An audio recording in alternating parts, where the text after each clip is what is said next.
kami kalau naik gunung pun tetap berkebaya. Saya terbang para layang pun saya pakai kebaya juga. Umumnya, wanita Indonesia memakai kebaya hanya pada momen-momen tertentu, termasuk ketika peringatan Hari Kartini. Namun, ada sekelompok wanita yang setiap hari kemanapun mereka pergi, selalu mengenakan kebaya. Nah, Rami Hidayati, sosok wanita asal Jakarta inilah yang mendirikan komunitas perempuan berkebaya Indonesia. Para wanita di komunitas ini setiap hari selalu memakai kebaya jenis kebaya Kartini karena bentuknya sama seperti yang dipakai pahlawan RA Kartini. Menurut Rahmi, ada beragam jenis kebaya, meliputi kebaya Kartini, kutu baru, encim, dan kebaya noni. Meski model berbeda, namun pakemnya tetap sama. Semisal ada bukaan di depan, lengan tangan panjang, dan membentuk lekuk tubuh. Komunitas perempuan berkebaya Indonesia pada hari Kamis 21 April 2022 datang ke makam RA Kartini di Desa Bulu, Kecamatan Bulu, Kabupaten Rembang, Jawa Tengah untuk berziarah. Itu modelnya, ininya di tengah, bukaannya di tengah seperti ini, ketemu di tengah. Kalau yang ada kotak di depannya itu namanya kebaya kutu baru.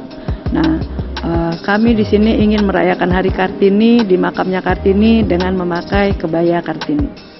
Rahmi menambahkan ia bersama komunitasnya ketika keluar rumah tidak lepas dari pakaian kebaya Kartini. Bahkan saat naik gunung, terbang para layang hingga mendayung di atas danau selalu berkebaya. Memang jenis kain dan bentuknya ditata sedemikian rupa supaya memudahkan aktivitas keseharian.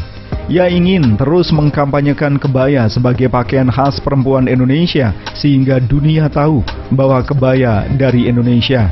Wanita lulusan Universitas Indonesia ini menyadari tantangan bahwa banyak yang menganggap kebaya itu ribet dan terkesan seperti nenek-nenek. Padahal kalau sudah memahami, di balik kebaya terselip penampilan keren ala Indonesia. Rami tidak ingin suatu saat nanti pakaian kebaya juga diklaim oleh bangsa lain karena pihaknya mendeteksi pernah ada upaya semacam itu. Kondisi tersebut yang mendorong pihaknya semakin semangat membuat gerakan bersama secara massal dan masif. Nah, kami itu benar-benar ingin dunia juga tahu bahwa kita punya yang namanya kebaya. Sehingga kalau kita misalnya melihat perempuan-perempuan memakai pakaian yang disebut sari, kita langsung tahu dia dari India. Kalau dia memakai kimono, kita langsung tahu dia dari Jepang. Nah, bagaimana caranya supaya warga dunia ini begitu melihat perempuan memakai kebaya, mereka langsung tahu itu dari Indonesia. Nah, untuk itu kita perlu melakukan berbagai kegiatan untuk mensosialisasikannya, baik ke dalam maupun ke luar negeri. Nah, kalau ke dalam negeri sendiri, tantangan kita adalah membuat generasi muda itu juga bersedia berkebaya. Karena ada memang kayak cameo gitu ya, bahwa kebaya itu ribet, terus kebaya itu nenek-nenek gitu. Tapi sebetulnya enggak. Cuman perlu kita sosialisasikan bagaimana cara memakai kain sehingga kemanapun mereka pergi, mereka tetap bisa berkebaya. Kalau saya dan beberapa teman itu kami kalau naik gunung pun tetap berkebaya.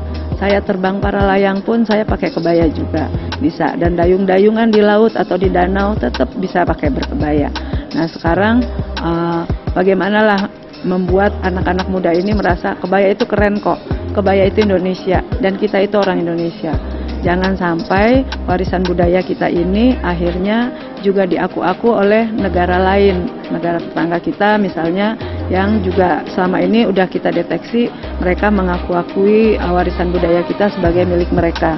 Dan kebaya ini pun pernah ada usaha untuk begitu, sehingga akhirnya kami memutuskan kita harus bergerak bersama, kita harus bergerak secara massal, masif, sehingga semua akhirnya tahu bahwa kebaya itu memang Indonesia. Nah, sahabat, kalau sudah seperti ini, kira-kira Anda kaum wanita tertarik untuk menggunakan kebaya sebagai pakaian harian? Yuk dicoba. Kalau bukan kita yang melestarikan, siapa lagi?